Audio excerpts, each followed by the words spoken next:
Welcome, everybody. I am John Anderson, your host. This is the Get Off My Lawn podcast. And I always forget to say this, but I need to start remembering this. Today is, let me double check the date, April 5th, 2023, April 5.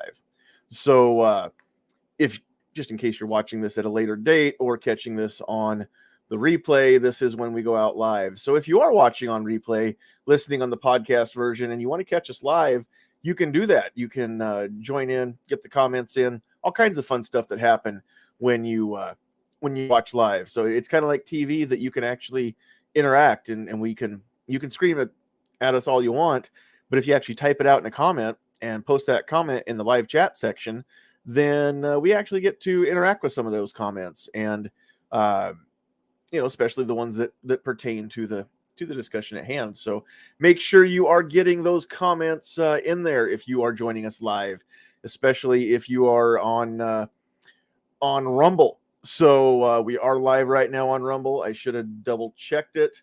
Let's make sure. I got to refresh the page. Hit play, hit mute. All right, we're going. All right, so if you're out there on Rumble, then let's pop that chat out. Pull that over there. So we will see those comments. I can address them. I cannot put them on the screen. However, if you're on YouTube or Facebook, then you can put those comments up, and we will actually put those up on screen just like that. So make sure you do that. If you catch us after the fact and you still want to reach out, you're perfectly welcome to leave a comment wherever you're seeing this right now or hearing this. But if you want to reach out directly, it is Sandhills Media Empire at gmail.com to reach us. We are not, how do I say this? We're not conceited. It's not conceited if you can back it up. We're trying to build an empire. So we'll get there one day. All right. Let's do this. Let's bring in our people here. We've got to go pull that off the screen.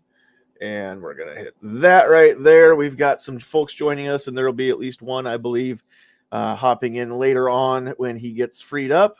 But we do have Travis P11 and Pat in the bunker with us tonight. Fellas, how we doing? Man, we are doing good. Good. Glad to have you. All right. So let's go through some announcements here real quick, like we always do. We are very proud to be named among the cool shows over there on the Self-Defense Radio Network, so go check that out.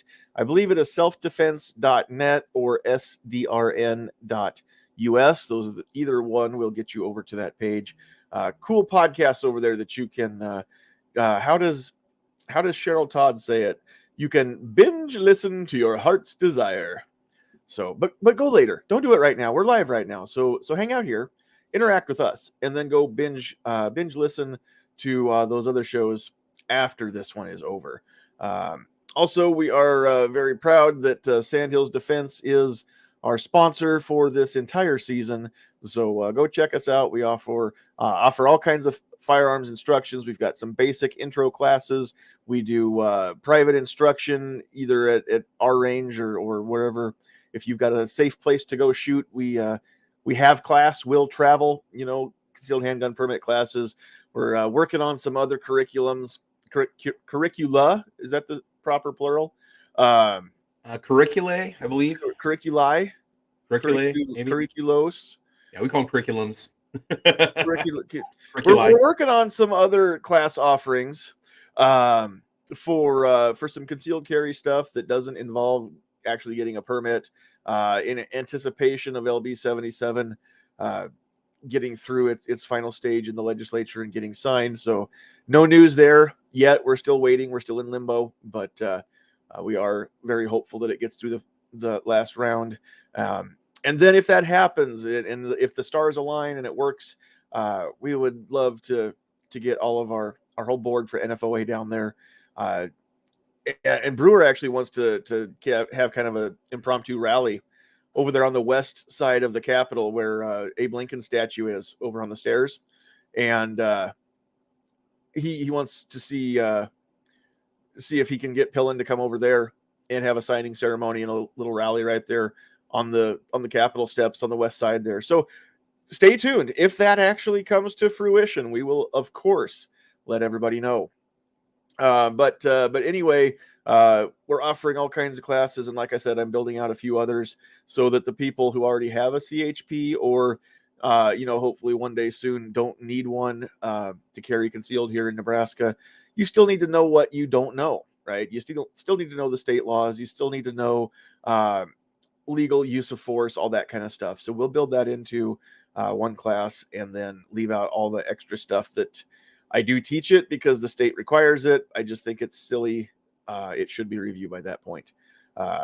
Also, of course, as always, the views and opinions expressed on this podcast belong to the individual expressing them, and they do not reflect the views of any of our sponsors, our other guests, or the host. We're not offering any legal advice, no medical advice. If you want any other life advice, come to us. We know a thing or two because we've seen a thing or two. I don't know I think I can say that without needing any kind of copyright license, but at any rate, too late, I said it. All right, so let's kind of roll here. Wait, we got comments real quick. I don't see anybody out there on the Rumble, although it says 2 watching now, but you're not commenting. So you Rumblers, get to rumbling over there. I don't know. I think rumbling just means, hey, speaking of which, if you're on Rumble, hit that Rumble button, that little thumbs up or the boxing glove or whatever it is. Like us, like the video. Do that. Throw some comments in there so we can talk to you and see that you're out there. Let us know where you are if you're on Rumble. And if you're on, you know what, just let us know where you are, unless we really know you well. So who's out there? Of course, Kingpin is out there. Sandhills Sweetheart, my bride, is in the chat. She's also over there in the producer's chair. She's multitasking tonight. So we're trying to get tax stuff done before a deadline as well. Jeff Moeller's out there. Pat's restreaming over on his channel. Those of you that comment on Pat's channel, I can pull your comments over onto the screen. Nobody else in the on our panel here can see those, but Pat and I. DJ's out there. He says curricula. Travis is out there and in here, and I believe that is it for now. So, all right, let's get those comments rolling. I think this is going to be kind of a fun topic. By fun, I mean I get pleasure. I'm not going to deny it. I have fun sometimes stirring the pot. What's really fun every now and then when I'm feeling particularly cantankerous is to do the internet equivalent of just throw a grenade into the room and then leave, right? Or I make some comment and post it up and then just let the comments roll from there and see what kind of arguments you can get. Sometimes it's kind of fun. Other times that happens when I absolutely didn't even expect it to on a given post. So we had some good discussion on a post on the Facebook page here a couple days ago now. It was a God thing. Somebody insists there isn't a God. Gets a little agitated by the people who want to say otherwise, and it's, for the most part, it's stayed respectful. So I haven't stuck anybody in timeout or taken any comments off, but it's been interesting. If you're on Facebook, you need to go look for the God post. There's a couple of them, so you'll have to look at lots of my posts. Oh darn! And if you haven't liked us on Facebook and followed the page, you need to go do that too. Jeff has a great question before we get going. I do not know anything yet. I just found out this afternoon that this even happened, and it was busy at work, so I did not get any downtime to plug into the world this afternoon. So apparently, Travis, you can verify this. Did Geist win the primary Tuesday? Let's see. Yes, and so she's going to be going against She'll be the Republican candidate for mayor this fall. Yep, okay. Yep. All right. So she has abdicated her seat in the legislature. And so, yeah, now the governor is going to have to appoint somebody from that district, which I believe Defense Dad lives in that district. So maybe Defense Dad will get the nomination, the appointment to finish out the legislature. We could only hope. We could only hope that somebody, that pro-gun would actually take that seat. So we'll have to see. Those of you, especially those of you who live in that district, you really better be contacting the governor's office right now and just, explaining what you look for in a representative. so that he kind of knows who to look for. Hey John, is there an idiot's guide or what do you call it, dummies book for how to run in the Unicam? Idiot's guide to running the Nebraska Unicam, or what do they call it? The old books that we had back in the day, you know? Yeah, it was the Idiot's Guide, but Yeah. the thing is, there must be, because it seems like there's a lot of idiots in there. So clearly, those idiots found the guide somewhere and got guidance to get in there. So That or they need to read the Idiot's Guidebook on how to do it, because the Idiot's Guidebooks have never let me down. You know, I mean, it's taught me well. Oh, So. maybe that's the one. Whoops. DJ says unicameral for dummies. Oh, that's it. There you go. Unicameral for dummies. Yeah. That's the one we need. Yeah. All right. So, and Gwebs is out there, says, for what it's worth, he cannot accept the Nebraska State Senate position just because he's not a resident of that district. Never mind the fact he's also not a resident of the state, but never mind. Maybe next time. So Gwebs, it'd be cool. I wish that we had you or somebody like you to run or be appointed in that position and then ultimately run for that office. That'd be great. All right. So yeah, that's where we are there. I don't know anything about what's going to happen. Time will tell. Jeff did comment back and said that he heard it's going to happen tomorrow. So I guess it's probably too late. He already, I'm sure, has somebody in mind. So we'll have to see who that's going to be. Hopefully they will, they'll do a good job and we won't lose that, or I shouldn't say we won't lose that vote. Hopefully we gain that vote back, since Suzanne Geist is notorious for present not voting when it really matters. So I guess we'll see what happens there. But I don't know that if it's going to be somebody who doesn't like guns and is going to vote no, then I mean, have we gained anything? Have we lost anything? It's hard saying. All right, so we're going to talk a little bit tonight just about society, and I'm going to start the night off. And Travis and Pat, you both were here last week, so I honestly, if people don't realize this about me by now, this shouldn't come as a shock, but sometimes I get rolling, and words just kind of start, coming out of me, and I'll try to get a thought out, and sometimes things don't happen the way I intend them to. Now, I'm lazy. I'm not going to go back and listen to last week's show. I really hate listening to my own voice, especially when it's being replayed on one of these. So very rarely, unless I've got good reason, want to find a specific soundbite to cut out.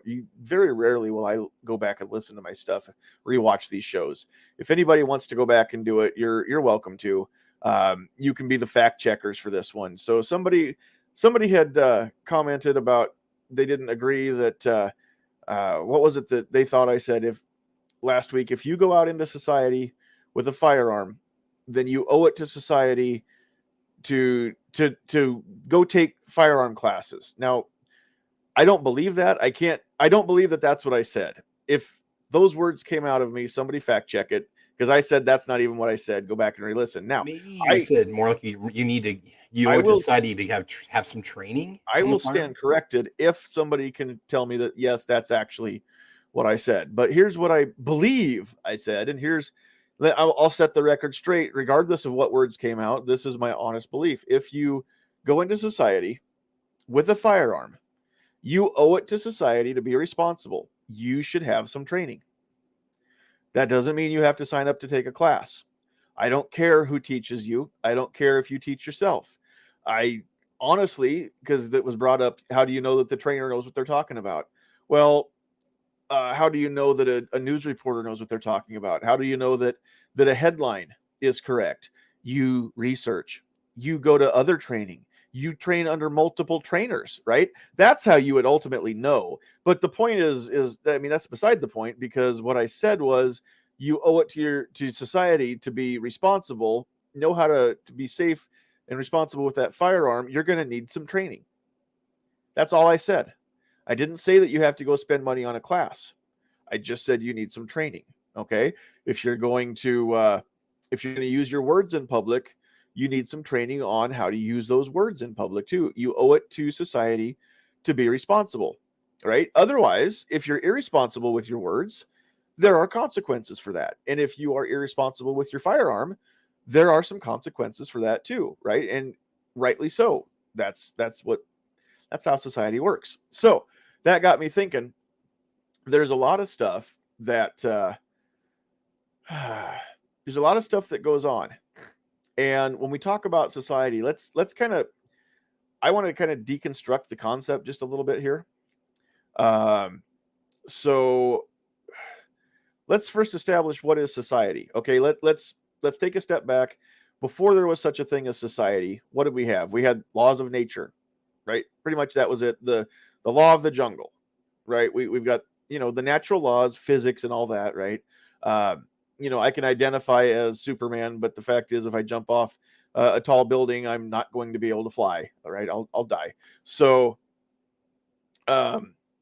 so now that we have, groups of humans living together in proximity, something has to happen, right? We can't all just go revert back to the basic needs of, I need food, I need clothing, I need shelter, and that's all that matters, right? You cannot coexist very well with people without laying some framework of rules, which is what society is. Society, in my mind, and I don't care what Webster says. I've not gone to dictionary.com and looked up the definition of society, but in my mind, society is the framework of rules and the people who have agreed to live within that framework, right? That's ultimately what it is. So we have our own community here online. We have some rules, try not to be dicks to each other, try to help people, don't jump all over them because they said clip and not magazine, or worse yet, they said clipazine.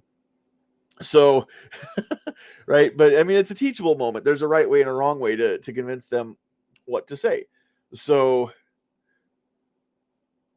yeah, Scott's got it over there on the Facebook side. Basically, you're saying be responsible enough to know the operational functions and safety regarding your EDC. Yeah, exactly. Know how to keep it from going off until you want it to. That's ultimately what it comes down to, and that only comes with training. You have to train for the 4 rules of gun safety. You have to practice not pointing it at anything. I mean, that's got to be a conscious thought, right? So, all right. So let's go back here to society. So a group of people get together and they say, all right, we're going to set some rules, and we're all going to abide by those rules.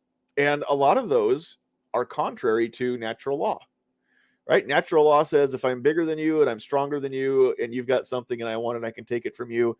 If I want you dead, I can unalive you, because that's how animals work, right? The natural law says might makes right. Society is just the opposite. Society, a good society, a society that is healthy and thriving and actually beneficial to all of its members, might does not make right. I mean, everybody gets equal representation regardless of, how big they are, how strong they are, physically fit, whatever, right? So we have to set have a set of rules that we all have to abide by, no matter how big we are, how small we are. Everybody plays the same way, right? And if you really want to break this down into some easy to follow analogies, let's make it a sports game. There's a rule book in any sport. At any level, there's a rule book. And the players, the society, have all agreed to abide by those rules. And if any of them break the rules, then there are consequences, right? So that's what helps keep it fair. Because, in a basketball game, the rule is you have to dribble the ball. And you can't take more than 2 steps unless you are in the pros, which let's not go down that rabbit hole, but you take 2 steps and then shoot, pass, whatever. But any more than that, it's called a travel. They blow the whistle, and then the other team gets the ball, right? Or in hockey, some of the penalties result in you actually get taken out of society for a while. So you go to jail, right? That's what the penalty box is. It's the same as going to jail. The referees are the law enforcers, right? They're the ones that make sure the rules get followed. As long as nobody's breaking the rules, they don't blow the whistle, right? Especially in hockey, where the puck very rarely goes out of play. So they just let the play go, and they're just there to keep the peace, right? Keep everything flowing the way it's supposed to flow, until somebody breaks the rules, and then they have to step in and work on it. And so I guess kind of what I want to get back to is, we have society. We've all agreed on these rules. but then once society breaks down, I mean, all of that's out the window, right? All of a sudden, the rules don't matter. We don't have anybody to enforce them anyway. If nobody's going to call the penalties or nobody's going to call fouls, then what stops you from completely tackling somebody on the basketball court, right? Nothing. So then it goes back to, if I'm bigger than you, I can take the ball away from you, right? Or if I'm bigger and faster than you, I can catch you. I can do what I want. Nobody's going to call me for a foul, clotheslines, whatever, everything goes. So then we go back to the natural law, right? Society degenerates, and that's actually how the world works. So I've got some other stuff I want to bring in to flesh this point out, but I'll take a breather so I can get a drink here and let you guys just chime in on the concept. First of all, is anybody have a different take on what society really is, or do you pretty much agree with the way that not very well, but I tried to explain it? John, I think it's fine. I mean, I sometimes think maybe people don't realize how far away we are from going back to that what law of the jungle mentality. Say the electricity goes out for 72 hours, you're back there. That's just it is. But no, I agree with you. But the big question is why have we evolved into the society that we have now? Why are we not as we were before? Is it because we see ourselves above primal species, that we need this rule of law in order for our society to function and thrive, so we don't get conquered by the bigger outside force, say an outside invader? EMP? Yeah, that'd be one. So here, the question I have, John, is: are we taking this into some sort of a prepper discussion, or what are your thoughts here on society? Are we talking about how fragile society is, or are we comparing it to something? What do you think? No, but I've got kind of a place in mind that I want to get to, but it's not necessarily with the devolution of society so much as, how do I say this? Not society completely breaking down, but in my mind, and I know a lot of people would agree with this, our society today is degrading. It's not that it's breaking down. If anything, they're trying to impose more rules than ever. But I think to a fault. I mean, it is not beneficial to people as a whole. And I kind of want to go into that a little bit. Look at DJ's comics. I think he's got a good idea. Downfall society thing or an erosion of culture? And that's a good point. Because I mean, the law is still there. Yes, the maintaining of law is still there. Yeah. Yes and no, I guess. I did want to throw a comment up here that Gwebs put up too. We follow rules because they give us guidance, with or without police, in his opinion. Yeah, but again, because society has conditioned us to walk with integrity, or a lot of us have had integrity kind of drilled into us, right? Which is basically doing the right thing even when nobody's there to see, right? Or when nobody will ever find out otherwise. But again, that ain't the way the world works. So I kind of want to bring everything back to that ain't the way the world works. And I'll get to that point here. Roll with me here. I'll get there. All right. But John, that is how the world works now. I mean, we're not. That's how society works. What do you mean? Well, society works in a specific way, right? But again, I mean, integrity. To how do I say this? That as a top behavior. There's no such thing as integrity in the animal kingdom, right? Is it because they can't process on that level to think of doing the right thing because they're living on instinct, and we're not living on instinct? We're the only animal that can reason, right? So, not always. There are some very advanced animal species that think on a higher level than what we think they do. Morality is definitely it's relative, and it's a very subjective thing, right? What's moral, what's whatever. Hey, Jeff's over there on Rumble now. So here's what I want to get to, because I've been thinking about some stuff. I see a lot of stuff lately. This week, just more icing on the cake for you Bud Light drinkers, or I should say for you former Bud Light drinkers. We're seeing so many things right now that I'm getting told are one thing. When every fiber of my being, everything that I've ever learned my whole life about what's true, says the exact opposite. And I don't want this to become a transsexual chat. That's not what I am going for here necessarily. But that's one of the biggest things where I see this manifest. And I'm not saying that transsexuals are causing the devolution of society. I am saying that that is manifesting as a symptom of the devolution of our society a little bit. So what's happening is we've got some stuff going on where in a lot of areas, we're starting to make concessions for less than 1% of our population and expecting the other 99+% to just fall into line. We're being told repeatedly across mostly social media, occasionally now even news outlets, that gender is fluid. You can be whatever you want. I mean, yeah, sure, we got told that as kids too. I mean, you can be whatever you want when you grow up, but there are some lines that, again, the laws of nature and science say otherwise.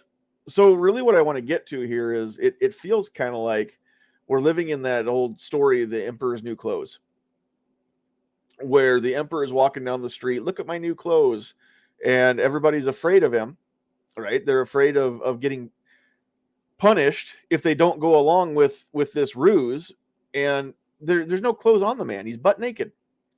And finally there's one little kid that's like, you guys realize that he's not wearing anything, right? And pretty soon, well, I guess, yeah, if we're honest, yeah. There's so many things. Gender is just one of them right now, but it's the biggest one. It gets brought to the front burner time and time again. You can't function, watch the news, go to social media without hearing about the latest this, that, or the other of what's going on. So I know I'm going to make some people mad. I'm not intending to alienate anybody. I've thrown this out before. I'm going to throw it out again right now. If you're trans, I don't care. As long as you're old enough to be an adult, I don't care how you want to live your life. And if you're cool to me, I'm going to be cool back to you. And if you're a dude that says, hey, I was born a dude, but I don't want to live my life as a dude. I feel like I was, plumbed wrong, and I want to be a female. Okay, that's your thing. It's your life. You gotta do what you gotta do. I respect that. Where I lose the respect, or where you lose my respect, is if you say, I am a woman, and you have to say I am a woman. Well, you're not a woman. You're living as a woman, right? You're acting like a woman. You're pretending to be a woman, but you're not a woman. So the people who, again, blur reality, that's not the way the world works. And if we go down that road and we get away from what's actually true too far, we come very close to a tipping point where pretty soon society can't be tipped back in the right direction. And that's my thought. I'm more worried about, how far can we possibly go down this direction before we're past the point of no return? Because that ain't the way the world works. There are anomalies. Yes, there's an exception to almost every rule, right? But they're rules for a reason. They are scientific laws because they can be proven over and over and over again, right? And that's why we say that, a genetic anomaly is something different between two X chromosomes or an X and Y chromosome. But I don't care how many dresses Caitlyn Jenner puts on. I don't care how much makeup Caitlyn Jenner puts on. I don't care how many surgeries Caitlyn Jenner could have. 500 years from now, somebody digs that grave up and does a DNA test on the bones, besides looking at the bone structure and saying, oh, that's a male skeleton.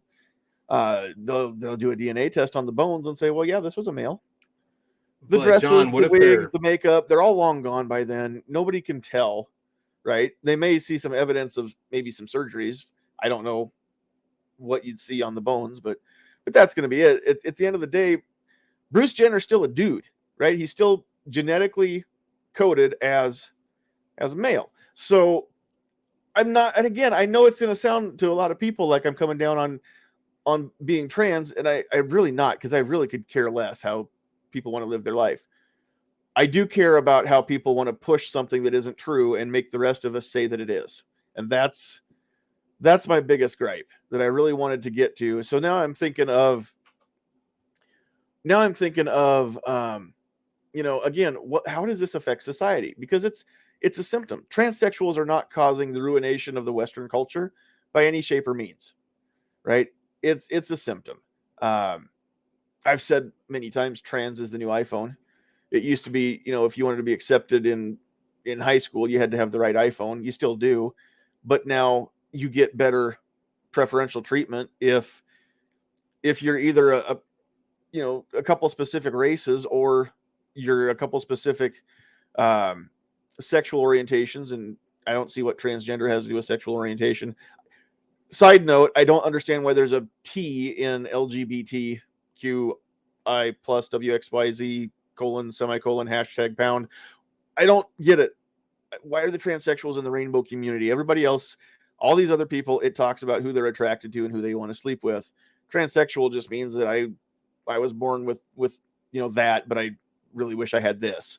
And it's got nothing to do with sexuality. It's got everything to do with physical form, right? So in emotions, but not attractions, not sexual preference. So anybody that can explain that one to me, go ahead, because I can't wrap my head around how they've infiltrated the rainbow community, and all of a sudden that has zero to do with who they're attracted to, but whatever. So let's talk about some other things, get away from just one topic tonight.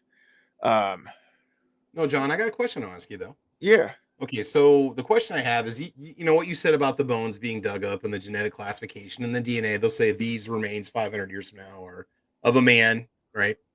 But while that person's alive, in their mind, if they think and feel and have a preference that's not their own gender, that you would associate with their gender, like they think or feel or want to wear women's clothes or prefer to be a different gender, then is there any harm in saying, well, this person believes that they're a woman, they're just physically not, their DNA is not? Is it wrong to consider that person, if they want to be referred to as a woman or she, is that bad because you're just respecting their preference? I mean, what if it was, I don't think so. And that's again, there's a duality there. There's two separate issues here. If you are born feeling like you're trapped in the wrong gender body, I can't wrap my head around that. I don't know what that feels like. I can't begin to imagine what that feels like. But I can imagine this much. I can imagine that it feels terrible, right? And I really do care deeply about the feelings of somebody who's in that position. Okay. Now, we can beat statistics to death all we want. I mean, I don't remember who said it, but there's three kinds of lies in this world, right? Lies, damn lies, and statistics. But statistically speaking, there doesn't seem to be a drop off in the suicide rate post-operation versus pre-operation. It's an emotional and a mental anguish here that the physical doesn't seem to cure it, right? It doesn't fill that hole that's in somebody's life. And I can't imagine having that kind of hole in your life to begin with. So I it's not that I don't care about somebody like that. But again, if there's somebody that says, hey, this is what I'm dealing with, and I really want to live my life as the opposite of what I was born with, again, doesn't come negatively against me, doesn't affect me, right? But I'm still allowed to say, yeah, that's a dude that wants to live as a woman.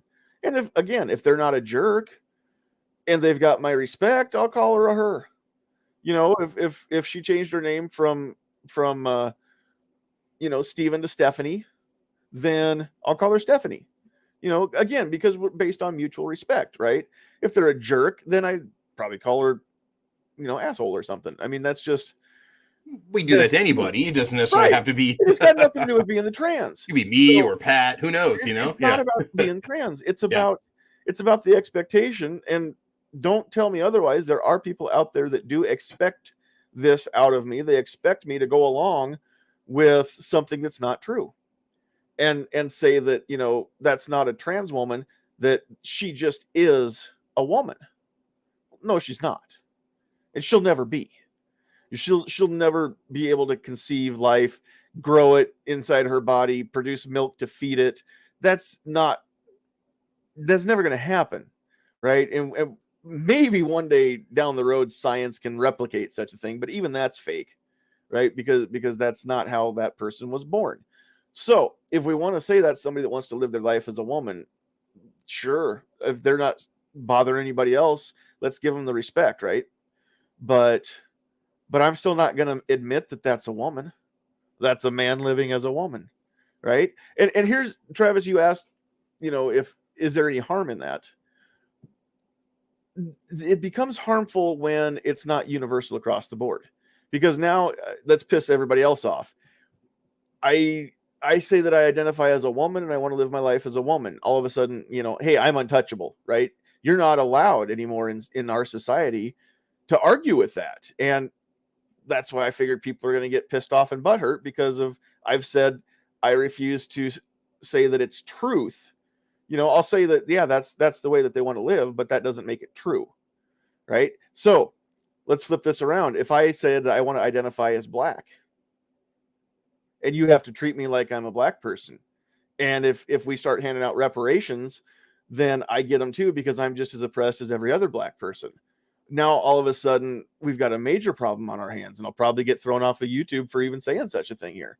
But that is not the same thing. And I have seen time and time again where people have done the man on the street videos or whatever, where there's people saying, hey, you can't say that that's not a woman. If they say they're a woman, they're a woman. Okay, well, how about if I say I'm a black man? Well, you can't do that. Now what, are you, a racist? Now you're a terrible person, and we can't. No. It's all or none.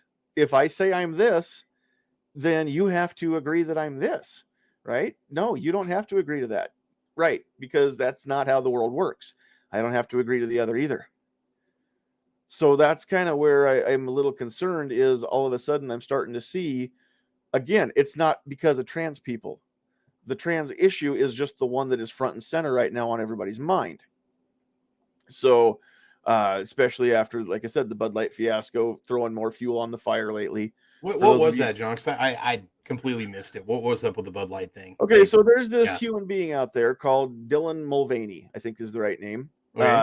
And I don't know if that's a new trans name or not, but this dude, who apparently is not even getting anything chopped off, decided to live life as a woman. Okay, again, dude wants to live his life as a woman.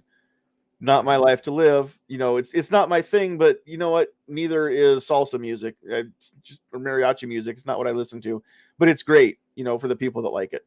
So Dylan Mulvaney wants to live life as a woman. Started a little over a year ago now, and has been putting up TikTok videos and stuff. Day 1 of being a girl, day 43 of being a girl. And all this, and you can find he even went to the White House and went in and met the president and stuff like that. And so on day 365 of being a girl, Bud Light presented Dylan Mulvaney with a special can with Dylan's picture on the can. Now they're saying that they don't intend to mass produce those and put them out on shelves. My own personal tinfoil hat theory is they fully intended to, but now that it's caused a stink, they've walked that part back. But they have entered a sponsorship agreement with Dylan Mulvaney for, it's kind of like getting your face on the Wheaties box, I guess, or whatever. So that's what's happened. And now a lot of people are mad and don't want to drink Bud. And again, the memes are fun, because there's a lot of funny ones out there right now. So if you're seeing beer memes, that's why. But the best thing I've seen wasn't even a meme. It was just a comment on, a headline or something like that, where, Bud Light's doing this, and somebody's like, that's all right, I drink Busch. John, what's ironic about all this? I mean, first of all, I don't drink any of those, so it doesn't affect me at all. They get none of my money. But second, right? Do you remember the Jeffree Star and the whole Beretta thing that came up? The what now? Nobody cared in the gun community. Nobody threw a stink about it. Jeffree Star is a cosmetics mogul, all right? YouTube channel, trans male that lives life as a woman.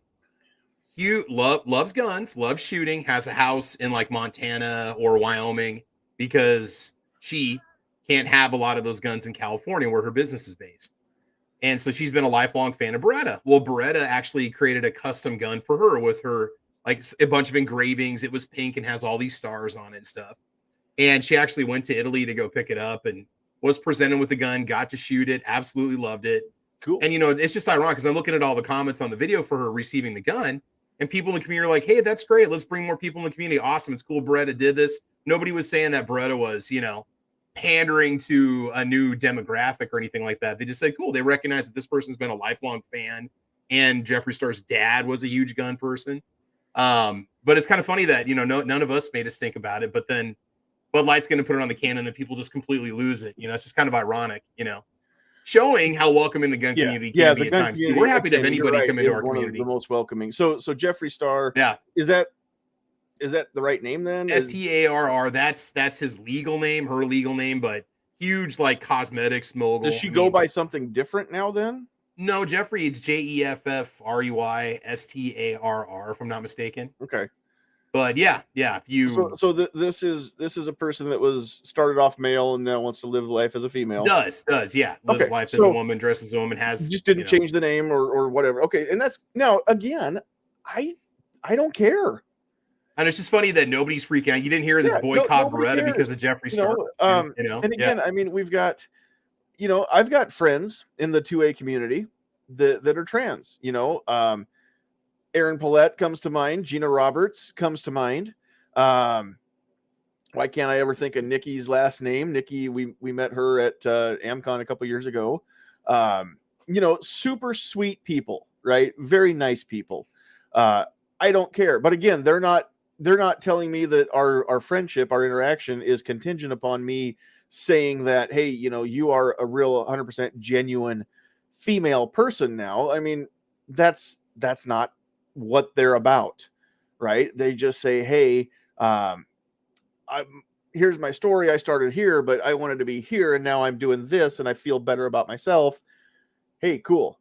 Some people want to lose 200 pounds and feel better about themselves, and that's good for them too, right? You do what you got to do, or get whatever, plastic surgery or something. If it makes you sleep better, then I don't care. But again, I just don't want to be told that I have to admit something that's not true. Gwebs has a great comment. So I can spend an hour talking without letting anybody else talk and trying to get a point out, and then Gwebs comes along with one 3-line comment and 2 lines on the screen here. How much of the riffs we experience are natural versus created by outside actors intended to create riffs and distractions? Yeah, bingo. I mean, that's tonight's discussion right there. Okay, we're talking about the devolution of society. We're talking about that ain't the way the real world works, right? But that's really what it comes down to is, again, how much of that is created by outside actors, because they know that if we ever stand united, they don't have a chance to control us. Is really what it comes down to. Right? I mean, gun control's never been about the guns. It's always been about the control. And all of this is, gosh, I sound like I'm in the Matrix now. It's just another form of control, right? I mean, that's right. That's right. So DJ Play Nice saying, is this a sociological discussion? We don't know what it was going to turn into tonight. It's whatever it is, dude. I thought we were going to discuss our favorite Mountain House meals because we got to stock up before the Boogaloo, but which we don't even know if that's ever going to happen. Yeah, is that real? Is that not real? Take one pill to find out, take the other, and you'll live it. Yeah. I like Scott's comment too. Suffering mental health issues is unfortunate, but I don't have to pretend just because they say I have to. Again, yeah, and that's what it comes down to. So some of these people are truly deluded, right? I mean, I don't know what else to call it. They're flat out deluded. Like they've got themselves convinced that this story that they've concocted is in fact the truth when it's not, and then they can't handle it when anybody tries to poke holes in it or would insist that something other than their story is actually the truth, right? And things can be true, but there's difference between things being true and the truth, with all caps, the truth, right? I mean, sure, Travis, is it true that I'm going to pick on you, just fair warning, okay? This is done for an illustrative purpose and not to actually pick on Travis. This is just a practice scenario here, right? Yeah, so Travis, is it true that that you're no longer married because, you know, things weren't perfect and you're not a perfect person, right? Is that true? That you're and I don't even know the details, and I don't want you to tell them. I don't need to know them anyway. No, no, I to don't help think them. I don't know if there's anything either one of us could have done to But it's keep the marriage going at but all. it's. I mean, you're not a perfect person, right? Pretty close. I'm probably a B plus. Okay, well, Yeah, okay then. yeah, At yeah. I least you're mean, not look at me. Come conceited. on, John. I'm the complete package I here. love how Bro. humble you are. No, I actually, yeah. But No, I'm not. honestly, I'm yeah, far sure, from it. Yeah. sure. So that is true. But the truth is that Travis is still a good guy, right? I mean, just because you did something poorly doesn't mean you're or even that you did something that was bad, that doesn't make you a bad person, right? So there's a difference between what's true and the truth, and that was explained to me once, and I've really appreciated that, you know, ever since I first heard that. Is, you know, if you wreck your car, you know, is it true that you didn't drive very well in that moment? Yeah, that's true. Is it, you know, the truth is that you're still a good driver though, you know, 99% of the time, right? I mean, accidents happen. There's so many things out there that we lose track of what is the truth, and sometimes people don't want to admit that there are absolute truths out there, but there are, right? I mean, gravity is an absolute truth. There's no way to make gravity disappear. Now we know how to harness other laws of physics, right? To overcome gravity, and we've attained obviously flight and stuff like that. We've even left our atmosphere before, but even at that, you know, we have to overcome gravity, right? Because gravity is an absolute truth, and if you don't have a way to create lift that is a greater force than gravity, you're going to fall. You can't fly, right? That's just how that works, which is why I could tie a cape around my neck and jump off the Empire State Building, and I cannot fly. I will die. And that's an absolute truth, right? Short of some sort of a miracle happening that where I don't hit the ground. But other than that, yeah, that's, if I hit the ground at that speed, I'm not going to live through it. That's exactly what an absolute truth is.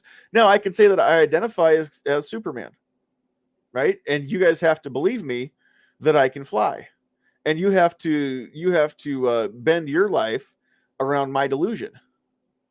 How is that fair? It's not fair to make everybody else bend to your delusion. And that's where I have a problem with it. Is, you know, if you're living a deluded life, that's fine, you live your life, but the minute that you start to encroach upon my beliefs, then your rights end where mine begin, right? And that's really what it comes down to. Is, you know, there's a lot of nations now where you can be jailed for dead naming somebody. Now, is that a dick move? Yeah, it's not nice to dead name somebody, especially if you do it on purpose. But in our country, we have the right to say whatever we want, within a few parameters. But we can call somebody whatever name we want to, and you're not going to get locked up for that, right? I mean, it's just, you can call people by a name. I could call Travis by any other name, and he might not like it, and we might not be friends anymore if I don't stop doing it. But he's not going to be able to call the cops on me for that. So really what I want to get back to now is, I guess, the discussion of, you know, where are we going? Is there a way to stop this bus? Right? Because I want to get off. I don't want to ride any farther down this line. I mean, I really don't want to see the truth get trampled by the wayside, and where I'm forced to admit things that just aren't true, you know, and we see it all the time. I see it in the debates for LB 77. A few of the senators that are against the bill want to spout things that simply are not true. Now, I don't have proof that they're intentionally being misleading, you know, that they're lying. They may believe what they're saying is true, but that doesn't make it true. Yeah.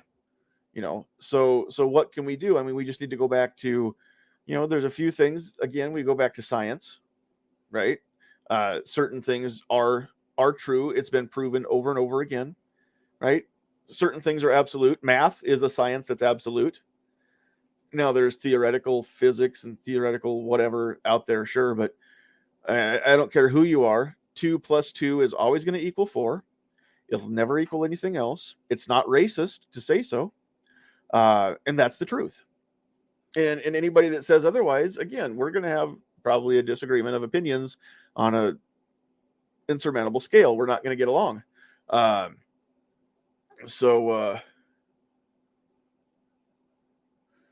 Let's see what else. Gwebs watched a very interesting debrief on current China situation. They profit from us being confused and distracted. Of course they do. So, I mean, it's not just China. They've got a name now for what China, Russia, Brazil. What do they call that? Something brick?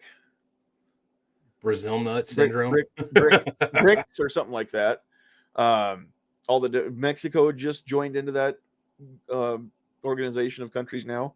I mean, it's literally looking like a triple axis, more than triple though. Not a triple axle. Use figure skating fans. Go back in history to the late 30s and early 40s, and the triple axis, the axis powers.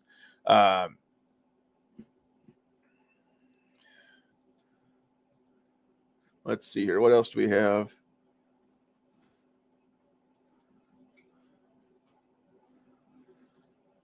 DJ says custom marketing exists, so mass distribution of the beer didn't have to happen. Distribution can deliver specific product to specific customers. Easy. A bar doesn't care. They don't get them. They never have to be in stores. Okay, cool. Let's see here. DJ says scientific law is the only fact or truth. All else is interpretation. I believe that in a specific context. I believe that's very true. Question: if you can fly faster than a speeding bullet, then what caliber is it? Dodge caliber. I was going to say 45 gap. Most airplanes fly faster than what a Dodge caliber can drive. So the Dodge caliber is the correct answer to that. Otherwise, 380 for the win, because 380 is the best self-defense cartridge. It's all you need. Let's see, what else did I miss here? Anything? Sine wave. Okay, now we're getting back into trig and calculus and stuff. I haven't touched that since high school, so no. Let me go dust off the TI 83 here real quick, and I understand sine waves and a bell curve is a cosine wave. I remember that much because it never drops below the midline. But let's see, Pat's still out there. Gizzard's out there. Okay, Gizzard's got the computer guy's always got to throw crap into the mix here, right? Stir up the pot, just like I like to do. In a base 10 number system, 2 plus 2 equals 4. Not so in a base 3 number system where 2 plus 2 equals 11. Just saying. All right, Gary, that's all I'm just saying. Those engineers got to show up and just mess it all up now, you know? The world, again, society, we have agreed to stick with the base 10 system, if that's what that's called then. So we're going to make that the standardized system. Again, standardized systems, right? The metric system or the standard, the imperial system of measurement. We had to agree upon a predetermined set of measurements, right? So that we can even compare things. That could go dirty. We're going to move away from that right now. But whether it's in millimeters or inches or feet, whatever, I mean, we're men and we compare things. Isn't the imperial system superior because the metric system was completely based off an arbitrary system of measurement? It just said this is a millimeter, and then everything times 10 goes from there. Whereas with us, wasn't the inch like the king's thumb or something, and the pound was a weight of so much rock? That's I don't remember which king, but 1 foot was literally the king's foot. What's wrong with that? I think that's a perfect metric of measurement right there. No, I mean, I can think in feet and inches, right? And miles, because that's what I was. It's all I've known. But if we're going to start getting into like furlongs and cubits, liters. I mean, I know liters because of Mountain Dew, which is really sad. Right. And I only know kilometers because I watch Formula One racing. do we make liter of cola? Get a liter of cola for a cop. Dude, just get a large, Farva. I don't want a large, Farva. I want a liter of cola. Liter. That's right. That's sad that I only know metric system because like food, or a pint because of trips down to O Street, So now I've got a question for the crowd here. Absolute truth, Gary says, absolute truth is not absolutely true. That is false. Is that true? No, that is false. Because if it's absolute, it's got to be absolutely true, Gary. Okay, so again, at the risk of pissing somebody off here, there we go. Look at that. I want that on a bumper sticker. Is superior because it's made in America. Absolutely. Do you guys want to tell him? That doesn't originally come from America? Yeah, no, sure doesn't. Well, it's used by Americans, so that's good enough. By Americans. Yeah. Yep. And in fact, plus you get more. Like when you go buy a pound of hamburger for like $5, if you go get a kilogram of hamburger, a pound is way more for the same money. We always get more. Yeah.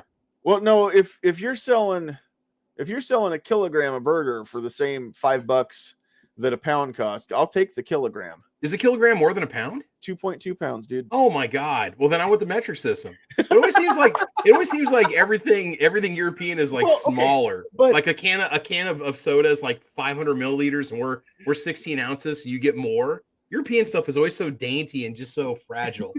I want the super size is what I want. Okay, that's what you don't get in Europe. So Scott says my ignorance is showing. No, it wasn't made in America, but it was perfected here. We'll go with that. It was perfected here, and I say that because we're the only ones that are still going with it. So Clint out there, my favorite screen name ever, Clint has a very good question. So if we divide 123 genders by white supremacy, how much climate change do we get? Okay, Clint, how dare you? There we go. That's the right answer for that. Is that your Greta Thunberg impersonation? That was Greta. I should be in school right now. Yeah. Oh, did you guys see the fun clip where her and the German cops were rehearsing them busting her, and then geez, they did bust her on camera, and everybody got the clips of them hauling her off, but what they didn't show you was them cutting up and laughing and stuff ahead of that. Or the photos of her complaining about, what was it about? All of her bags are sitting against the wall, talking about the inefficiency of the German train system. And then the next picture, somebody snapped a photo of her like chowing down on all the complimentary ice cream and food you get on the train ride. Yeah. Just has a pile of yeah. Oh, now a mountain of Skittles and a bunch of ice cream. Now they're coming out of the woodwork. We've got Jay knows conversions too. Okay, well then I want the kilogram but it always seems like metric stuff, like anything you're imported from Europe is always smaller. I don't know why. Here's the thing though. I mean, you can go buy a pound of beef, you can go buy a kilogram of beef, but instead of that $5 for a pound, you're going to end up paying what's that going to end up being? 2.2 times, so like $11, right, for your kilogram. 11. So I don't know. I'm not good at math in my head. Well, there's one thing you and I can agree to: American beef superior to all the other beef in the world.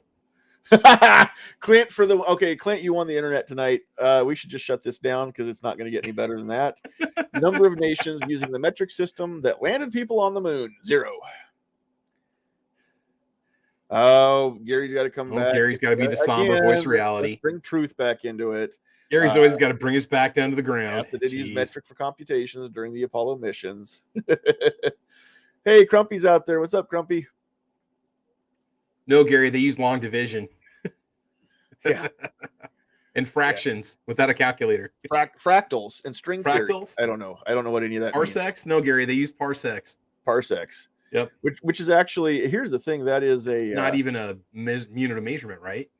Well, it is in the Star Wars universe, but people think it's not a distance measurement though. Distance. People think it's a measure of time because Han Solo said that the Millennium Falcon made the Kessel Run in less than 12 parsecs. But the way that the nav computers work with their hyperspace jumps is they actually make multiple small jumps. And the computer on the Millennium Falcon is one of the most complicated and smartest nav computers in the galaxy. Commodore 64, I think. But yeah. Parsec is a unit of distance. So that the ship actually calculated the shortest distance in a series of jumps between the 2 points, not the shortest amount of time. And so, yeah, that's a fun little Star Wars fact there for anybody that didn't know. Oh my gosh, Gary smells like Teen Spirit. Yes, he does. Yes, we're he does. going Gary into Gary Colbane, right? Yeah, Gary Colbane, except for he's still he's alive still though. alive. So Yeah, a moment of silence. All right.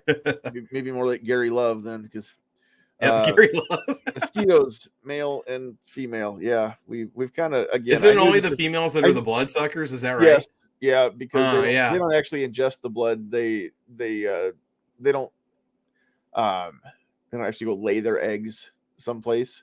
Or if they do, they lay them and then they die right next to it or whatever. Because then when the eggs hatch, the larvae come out, and that blood that they had stored up in their body is what feeds the larva. Oh, okay.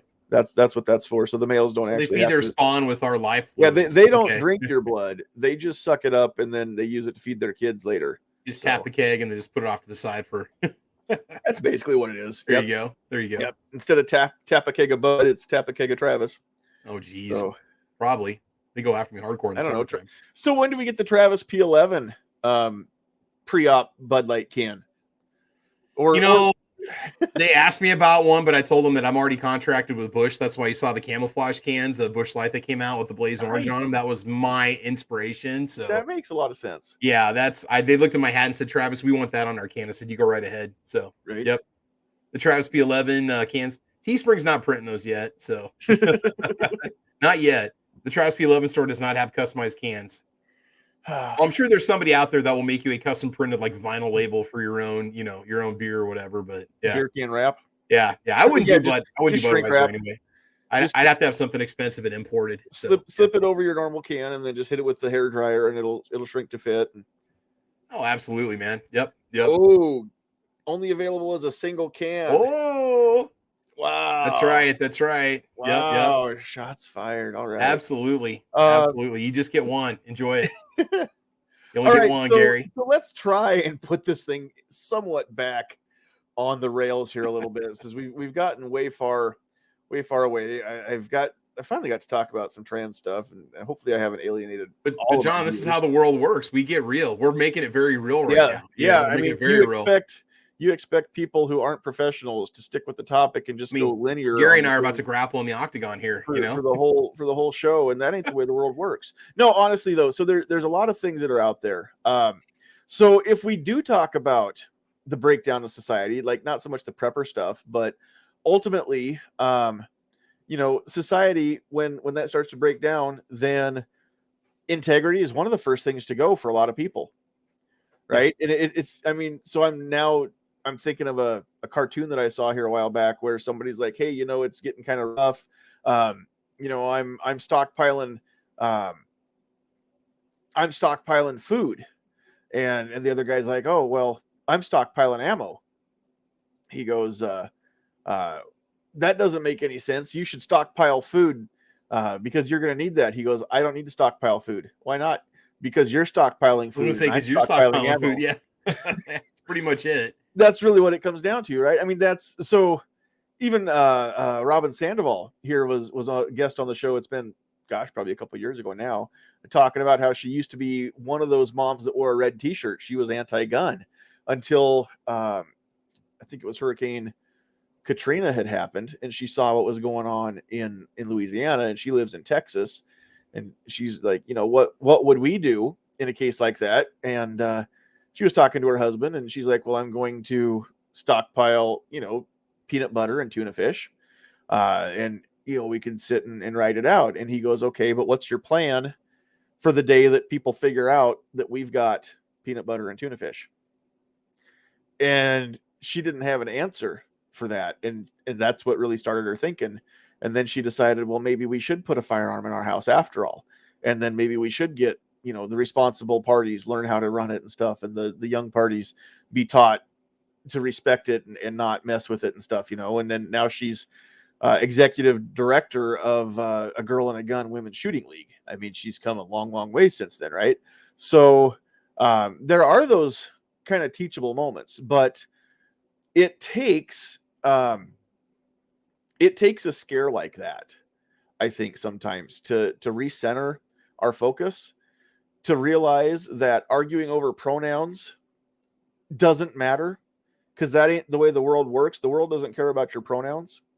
The world doesn't care about you. And if if somebody kicked in your door tomorrow to raid your house and take all your peanut butter and tuna fish, and you didn't survive the process, there will be a few people who knew you that are going to care, but for the most part, the world isn't going to stop, right? The planet keeps turning. We keep spinning through space, and everybody else keeps doing the thing that they do, right? Because in the great scheme of things, you may be the world to one or several people, but to the world, you're just one person, right? And the world does not care. The world will keep going.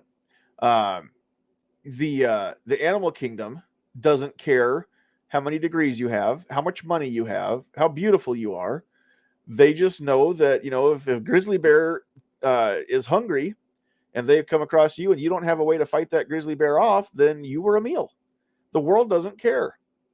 And the grizzly bear has no remorse, because that's just how they're programmed, right? Grizzly bears are wired to, again, they're animals. They care about three things, you know, food, water, shelter, right? That's it. Unless they're thrust Mating. into a Got to put situation number for, 4 in there. Mating. oh yeah, procreation, sure. Procreation always important. Yeah. Yeah, I mean, typically most animals, that's once a year. But anyway, yeah, so we could throw that in there occasionally, but and then fight or flight, you know, if they're introduced to a threat or a surprise or something, right? But that's exactly how the world works. And so you know, even in the instructor world of teaching people classes, you know, so if you have a UFC fight, you know, you've got the octagon. There again, there's a referee, there are rules, right? And there's honor, right? So I shouldn't use the UFC, because once you knock somebody down, you do jump on top of them there. So let's say boxing instead. Regular boxing, you get knocked down in boxing. The ref steps in, takes the other person, sends them back to his corner or her corner, right? And you get a chance to get up. And that's honor, right? An honorable fighter won't kick somebody when they're down, right? But then we start teaching self-defense, real self-defense, not karate or taekwondo or anything like that, but real world, you know, you're carrying a firearm, right? There's one rule in the real world in a fight: win. That's it. That's the only rule, right? Because the world doesn't care about rules. The world doesn't care about honor, integrity, or anything else. The world cares about survival of the fittest. You know, and I'm not saying that Darwin was right about everything, but Darwin explained survival of the fittest very well, I thought, because that is how, in my opinion, it was God, but that's how God set the laws of nature into motion, right? The old ones, the weak ones, they get picked off. They're easier meals for the predators, right? The targets of opportunity, right? So again, that's how the world works. And you can wish the world was better.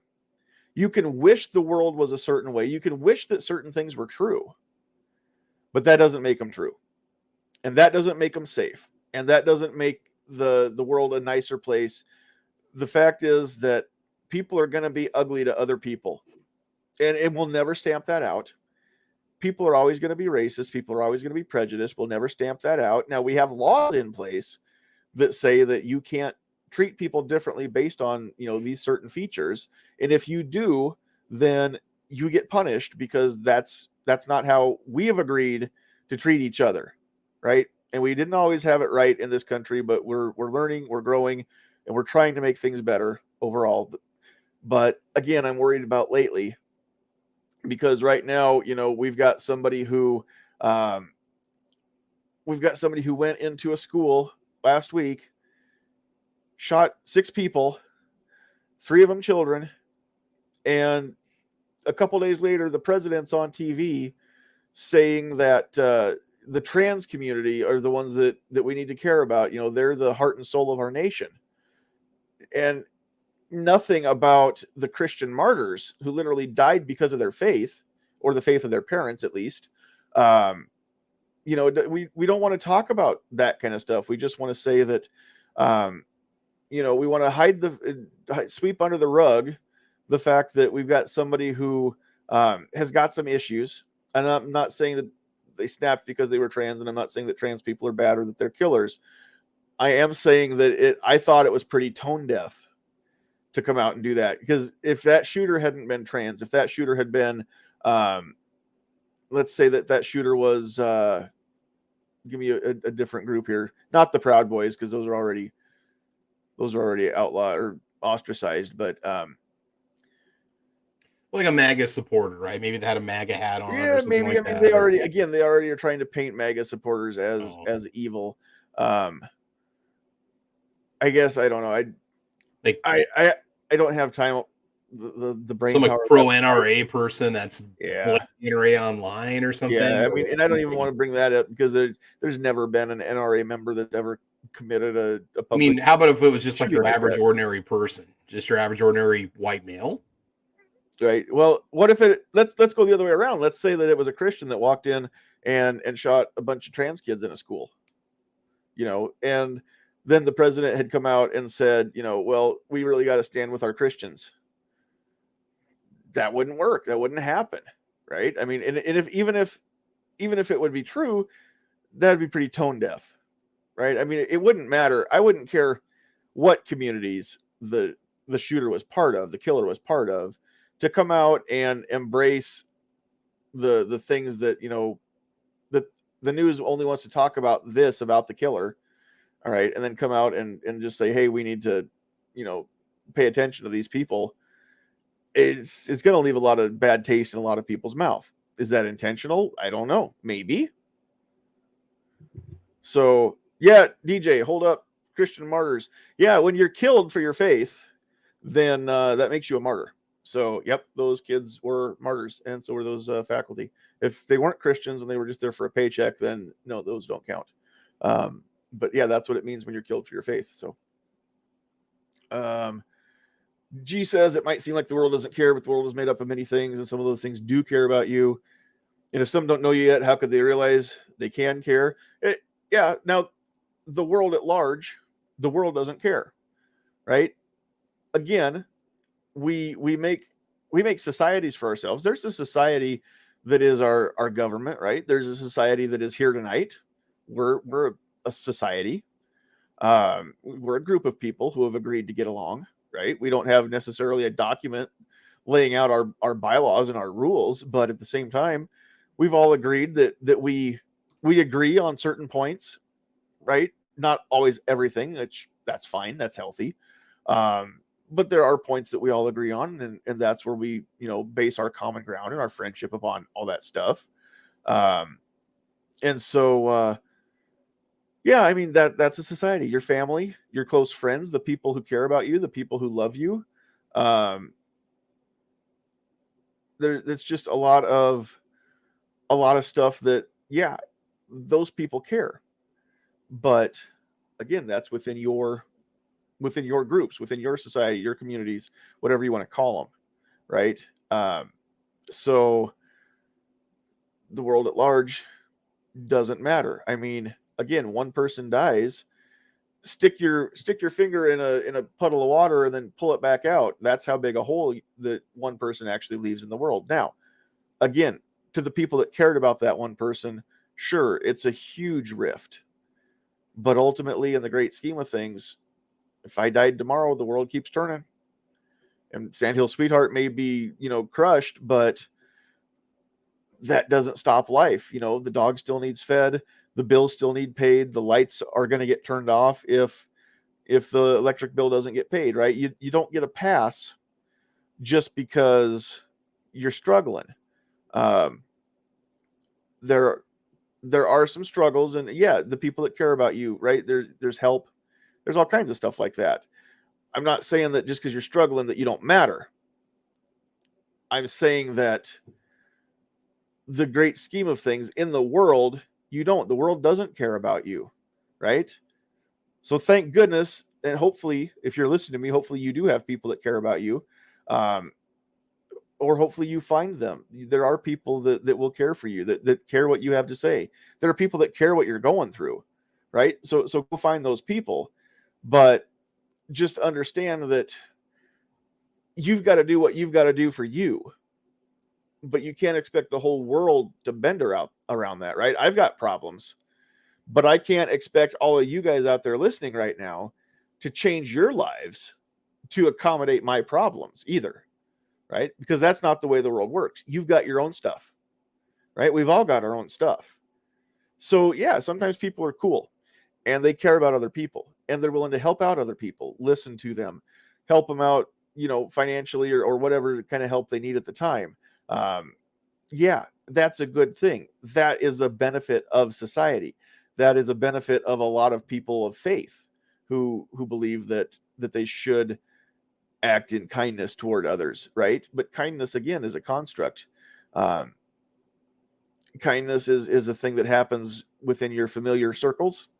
We see that in animals, even sure, as animals raise their young, they're very kind and loving towards those animals. Sometimes those bonds last through adulthood, but ultimately, when animals fight with each other, I mean, it's a fight to the death or the first one that can escape when they find out they're not going to win, right? I mean, so um, ultimately, again, the world doesn't care what you have to say. The world doesn't think you matter. The world at large, the planet, laws of nature, right? It's still going to happen no matter what we say. No matter how many laws we pass, the weather's going to do what the weather's going to do. The truth is that we have to have our society. I don't want our society to go away. I don't know how to right the ship. I don't know how to turn the bus around, whatever metaphor you want to use. We're going down a dangerous path, and I don't know where the point of no return is. I don't think we're past it. I honestly don't believe in my heart that it's too late. I just don't know what to do. So hopefully I've made you guys think a little bit tonight. Hopefully maybe some of you might know what to do. I mean, it's not just enough to tell me because I don't have the authority to act on it. But if enough of us decide on a plan of action and enough of us get loud enough, then other people will listen and they will get loud too, right? Um, so um, that's really what we need to figure out is before it's too late, how do we change this without, I guess, without alienating everybody? Sure, there's going to be a few people that get butt hurt, and if they end up moving to Canada because we refuse to admit things that aren't true, then fine, right? But at the end of the day, there is a way that truth can prevail. I know it. I don't know how to make that happen. And from a biblical standpoint, I don't know that it will. Right? I mean, it's just we may just be in for a bumpy ride. It's hard telling. So again, you have to get used to the fact that some things are true. I still resist that. I resist being forced to admit things that aren't true. So I guess I don't know where that leaves us, right? But ultimately, I mean, there are people out there that want us dead. There are people out there that would see ugly things done to us, right? So be prepared. Understand how the world works. Understand that the world's not always sunshine and rainbows, and prepare for that. And then do better. Don't be like that. Be better, right? I tell people all the time that I'm a grumpy old man and I don't care about people. I do care about people. They piss me off, and I sometimes just need to growl about people and come home and not be around them for a while, recharge until the next day when I have to go out and people again. But ultimately, I don't want to make anybody think that I don't care. Sometimes I care a little too much, which is sometimes why we talk about some of the things we talk about in here. I wouldn't be an instructor for firearms and teaching people how to take responsibility for their own safety if I didn't care about people, right? So I want people to be able to stand up against the world. The more people we empower with confidence, with common sense, with critical thought, the easier it gets for the truth to prevail, right? And I want the truth to prevail, even if the truth is something I don't like. So I still prefer actual truth to a made up lie that doesn't benefit anybody, right? I can't think of any lies that benefit society. I just can't. You tell kids that you can be anything you want. Sure, that's true, but you could lie by omission if you leave out. But you have to be willing to put in the effort. You have to be willing to work at it, right? I mean, ask Shaquille O'Neal if he had to put the effort in to get good at basketball, because before he started high school, he couldn't play basketball to save his life. So he decided that he wanted to be good at something. He applied himself. He made it his goal, right? His passion. And look where it took him. Yeah, you can be anything, you can do anything you want to do, but you have to be willing to put the effort in. It's going to require sacrifices too, right? You can't have everything all the time. If you want a certain thing, you're going to have to be willing to sacrifice other things to get there. If you want to live your life as the opposite gender of what you were born, then you can do that in this country without getting, fear of being beheaded or anything else. But you're going to have to make sacrifices. There are going to be people that don't like that. You're going to have to deal with the world the way it is, no matter how bad you wish it was otherwise, right? So again, if you're not a jerk to people, you'll find out that most people won't be a jerk back. If you are a transgendered person and you want to be in the firearm owners community, come on in. We will find a spot for you at the table because you are welcome here. Don't get me wrong. Okay. If you, I don't care who you love. I don't care who you worship. I don't care. Honestly, I don't care how you're registered and how you vote. We may not agree on a lot of things, but if you agree that the right to keep and bear arms shall not be infringed means government needs to keep their sticky mitts off, then we can agree on that. We can work together and we can fight side by side. That's really all I care about in that respect.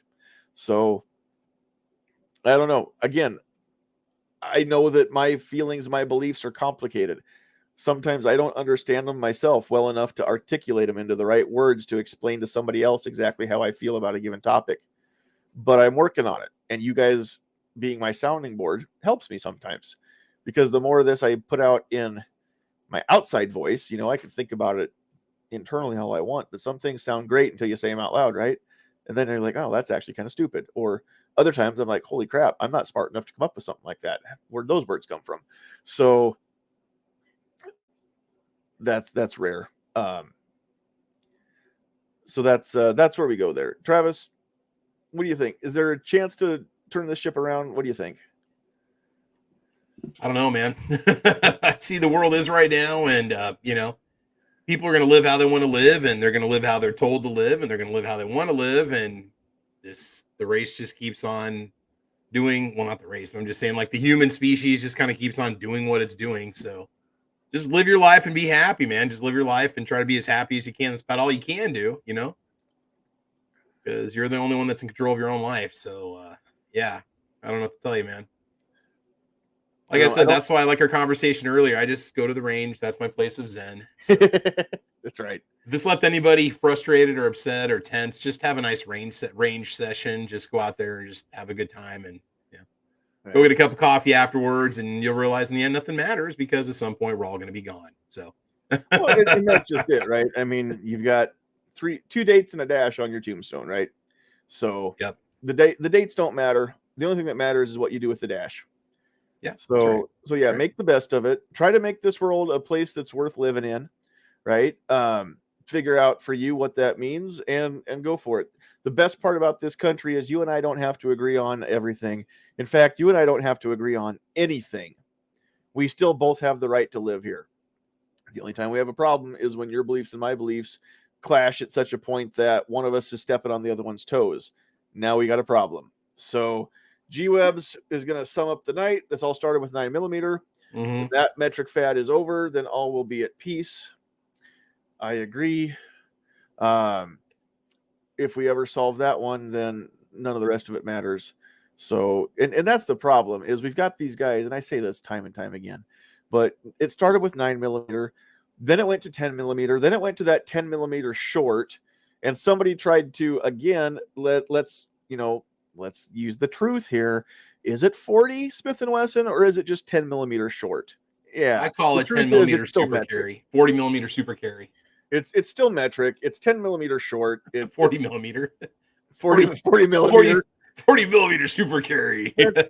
Lob it off your ATV. I am 100% in favor of. Sorry, it's been a long day, and I can't even think of 40 measurements millimeters anymore, dude. So yeah, I'm done thinking. My brain's basically a waffle at this point. Just I had all kinds of cool stuff that I wanted to say that I didn't write down in time the other day, and now my brain's mush tonight. So oh, dude, I'm you guys, sorry. this is what happens when I start the show and my brain's already halfway mush. See, and if we would have had the show at 5:30 when I was up and alert and ready to go, we would have had just a heavy discussion and some good discourse. And I was up late last night, and John, I'll tell you what, man.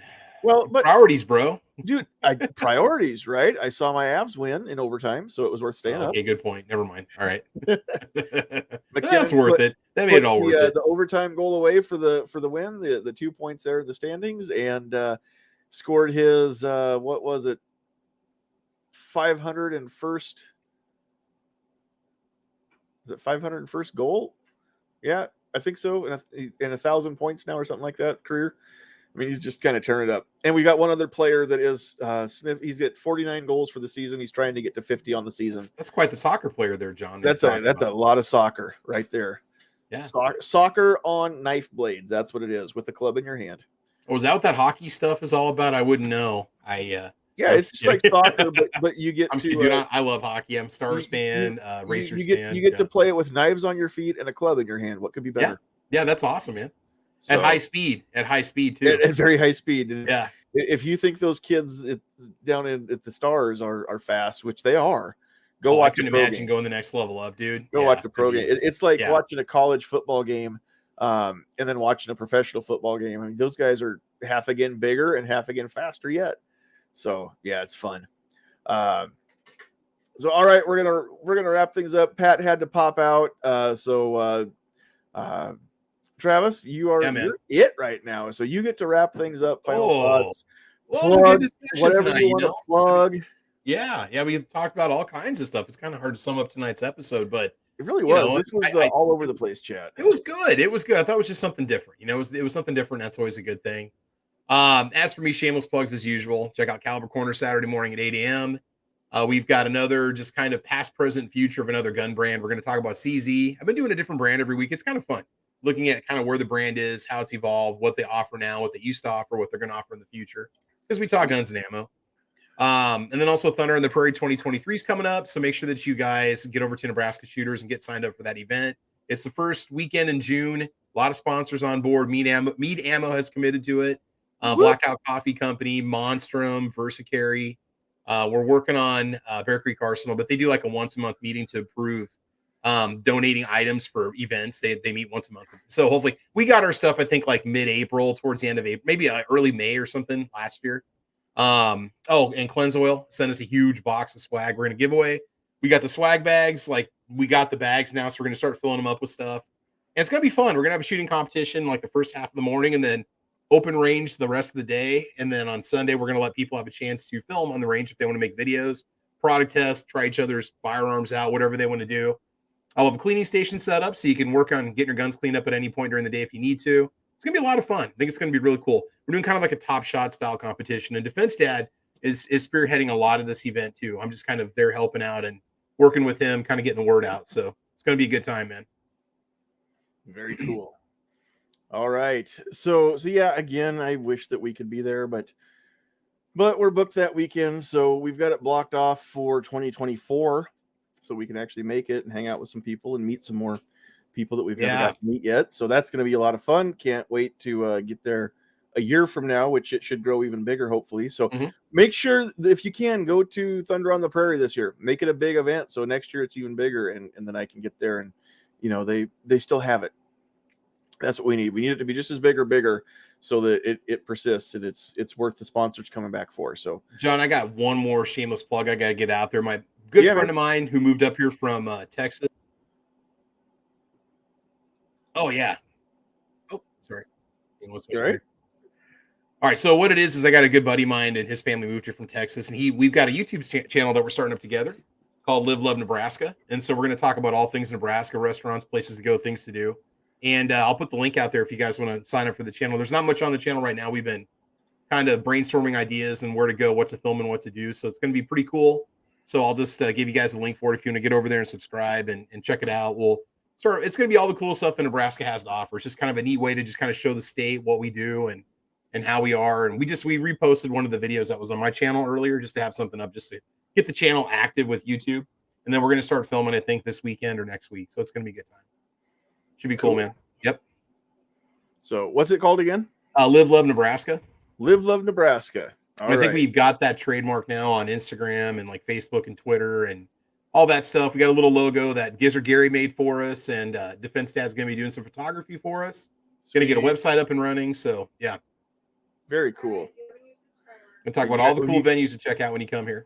Sandhill Sweetheart says you have a new subscriber, but you actually have 2 new ones because DJ just subbed too. Woohoo! All right, cool. All right, so very cool. Thanks for hanging out with me, and I know I didn't give you a lot of chance to talk, but sometimes I just get rolling, and I know people don't always know how to respond to what I say too. G wants to know, will you acknowledge the panhandle on your new channel or just act like it's not there?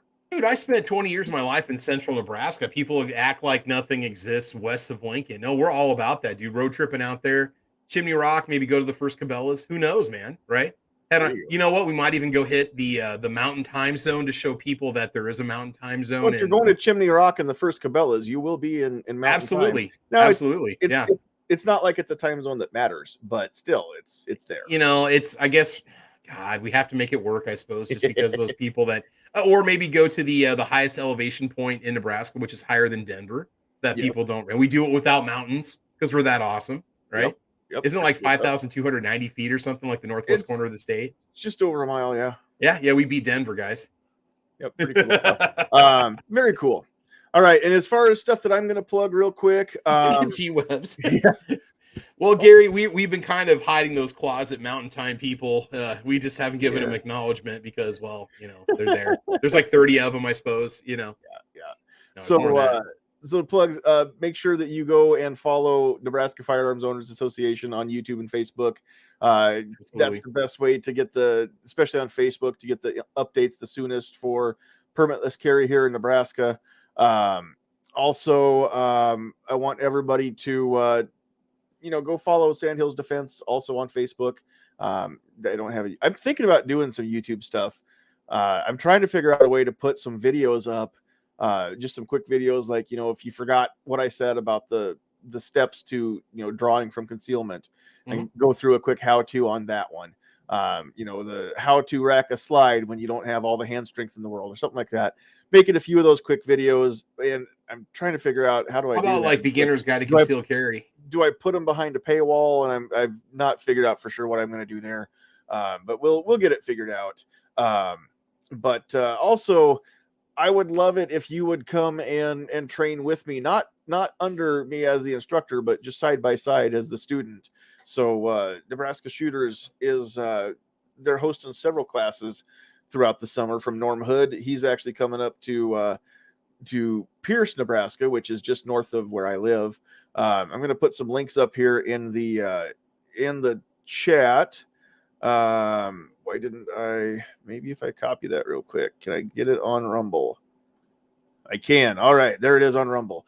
So the day one is fighting handgun. That's Saturday, May 20th. If you can make it up to that, that would be cool to have you there in the class. And there's the link to get the details on that. Day two, I have to talk while I'm doing this. I'm going to copy that over. We'll do this.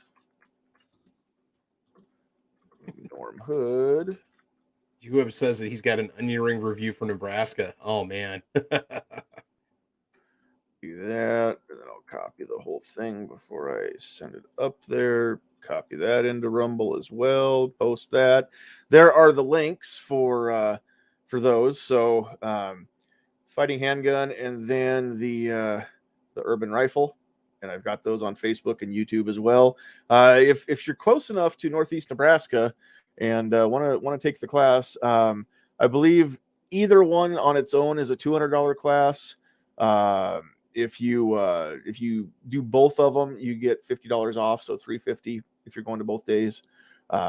It's not, for what you get, the training that you're going to get from Norm, which I understand is, top notch. It seems like it's not too bad for what you're going to do there. So basically the fighting handgun one, it sounds like he's not going to teach you how to shoot, but he is going to have you running that gun in a lot of unorthodox positions, scenarios and things like that we don't normally practice just in a typical range session. He's going to take people out of their comfort bubble.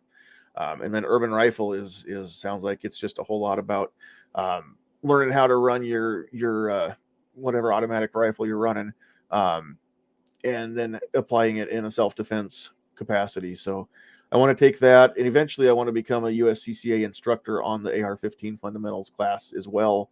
So if I can get that to come to Nebraska, so Nebraska instructors don't have to travel to either Alabama or Wisconsin to. Dude, you do that, I'm there, bro. I'm there. Well, you have to be an instructor first. No, I'm there. I'll take it. You can instruct me on it. That'd be awesome. Oh yeah, once I get it, absolutely, dude. In the tool belt, that's gonna be a fun one to teach. And that could be a different tier from concealed carry. I mean, that could be a whole nother yeah. market that's very underserved in our area. It's a whole separate thing for a lot of people have ARs, but not a lot of people know how. Go hold it out in the Panhandle. You have like 1,000 people sign up for it. Yeah, exactly. You probably would because you'll go there.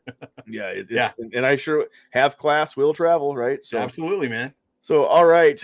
If you have not subscribed to us on Rumble, please go do so. If you have not subscribed on Spotify, go subscribe to us there too under Sandhills Media, because I can get some extra stuff. I think I can actually monetize if I can get up to 100 subs. Right now we're at 20 on Spotify. So that's what it was saying earlier when I was looking at some stuff. I can do some extra fun stuff once we get there. So go find us on Spotify. I don't even want to. I'm not going to bother putting the links up.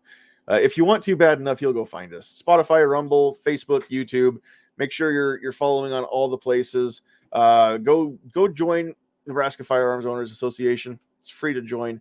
We're cutting membership price in half all night tonight, the rest of the night. So that $0, I'm going to slash that in half. If we can get permitless carry, state number 26 is out. State number 27, we're working on that now. So we're pushing. Florida beat us to it. Disneyland beat us to it. There was a chance that we were going to be the first one, and then just out of left field comes this Florida thing happening. So, of course, we can open carry, and they cannot still. So that's a thing. But thanks for hanging out with us. If you're still with us, thanks for hanging out for the whole show.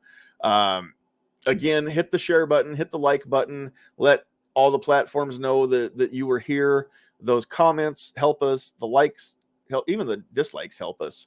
But again, if you would really want to help us, hit the share button and share this with people. Have them subscribe to.